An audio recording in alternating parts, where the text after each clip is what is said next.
পাবনার আটঘরিয়া উপজেলার মাছপাড়া ইউনিয়ন বিএনপির নবগঠিত কমিটি গঠনের প্রতিবাদে সাবেক নেতৃবৃন্দের সংবাদ সম্মেলন।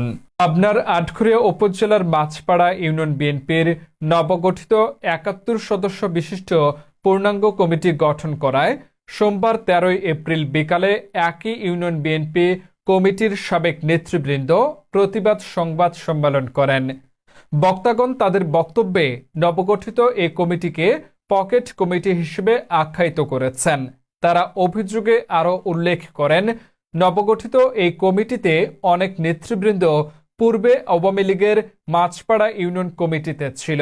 তাদের মধ্যে সরওয়ার হোসেন, যিনি ওয়ার্ড আওয়ামী লীগের যুব ও ক্রীড়া বিষয়ক সম্পাদক ছিলেন, তাকে বর্তমান ইউনিয়ন বিএনপির সহ প্রচার সম্পাদক পদ দেওয়া হয়েছে।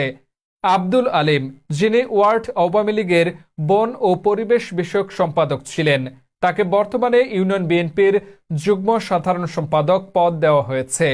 আরব আলী, যিনি আওয়ামী লীগের সক্রিয় কর্মী ছিলেন, তাকে বর্তমানে ইউনিয়ন বিএনপির সহ চিকিৎসা বিষয়ক সম্পাদক পদ দেওয়া হয়েছে বলে বক্তারা অভিযোগে উল্লেখ করেন। এ সংবাদ সম্মেলনে বক্তব্য রাখেন মাছপাড়া ইউনিয়ন বিএনপির সাবেক সভাপতি ও আহ্বায়ক রুহুল আমিন সর্দার, সাবেক যুগ্ম আহ্বায়ক শহীদুল ইসলাম শহীদ, সাবেক যুবদল সাধারণ সম্পাদক ও ছাত্রদল সভাপতি আব্দুর রহিম বিশ্বাস। এছাড়াও এই সংবাদ সম্মেলনে মাছপাড়া ইউনিয়ন বিএনপির সাবেক নেতৃবৃন্দরা উপস্থিত ছিলেন। তারা অবিলম্বে এই কমিটিকে বিলুপ্ত করে নতুন কমিটি গঠনের জোর দাবি জানিয়েছেন। মাছপাড়া ইউনিয়ন বিএনপির কমিটি বিলুপ্ত করা হয়েছে। এই নিয়ে আমাদের পাবনা ডিস্ট্রিক্টের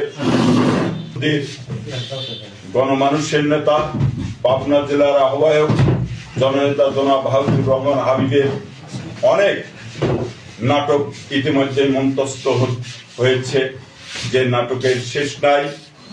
আজকে হাবিবুর রহমান হাবিব, আটঘরিয়ার মনোয়ার হোসেন আলম, তাদের দলীয় ফ্যাসিবাদের কারণে আজকে আমরা যারা বিগত দিনে জেল, জুলুম, নির্যাতন, কালকে যে কমিটিটা দেওয়া হয়েছে, এই কমিটিটা টাকার বিনিময়ে পকেট কমিটি দেওয়া হয়েছে।